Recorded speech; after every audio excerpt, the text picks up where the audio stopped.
A starving woman caught a crab, killed it on the rock, and pulled out some meat. She tried to eat it, but gagged and spat it out.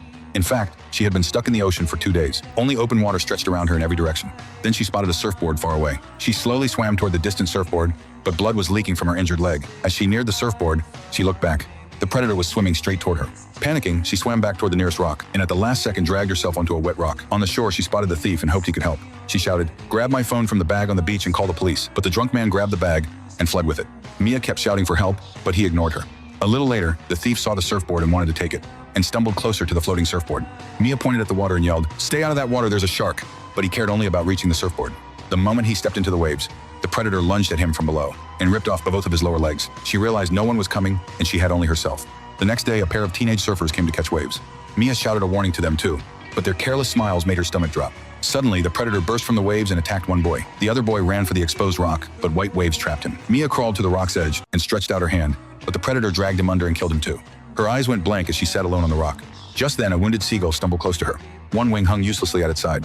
She had some medical training, even though she was still a student. She carefully held the seagull's broken wing steady, gently placed it in the middle of the surfboard, and sent it drifting toward the sandy beach. She had to use the short gap before the predator reached her and make it to Elephant Rock first.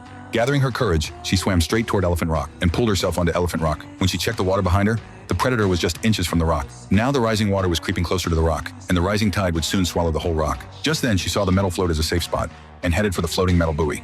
The predator followed right behind her. She dragged herself onto the slippery buoy and stabbed the predator hard with the iron hook. Wounded by the hook, the predator sank back into deeper water. Her hands shaking, Mia hid inside the structure and slipped into a brief sleep against the metal wall. Then she saw a boat nearby and needed it to notice her. She sent up a distress flare toward the boat, but the flare burned out before the boat noticed. Her second flare flew too low for anyone on the boat to see, and the boat kept going, fading into the distance. Suddenly, the predator circled back toward the buoy. This time, it thrashed harder and charged straight at her. She fired the red emergency flare gun one last time. The flare struck a narrow slick of diesel fuel, and the flames burned the predator's side. At the same time, a loose metal panel snapped off the buoy, and Mia lost her balance and fell into the sea. She grabbed the broken frame and climbed up fast. The predator attacked from under the buoy, but she dodged the attack and broke free. Then she remembered the predator charged straight and saw the sharp buoy end below. She yanked a rusty anchor chain hanging from the broken buoy and lowered it into the predator's path. The predator sped after her in a straight line. At the last second, Mia slipped out of the predator's path, and the predator slammed headfirst into the sharp metal spike. After that, Mia dragged herself through the waves toward shore and dropped face first onto the wet sand.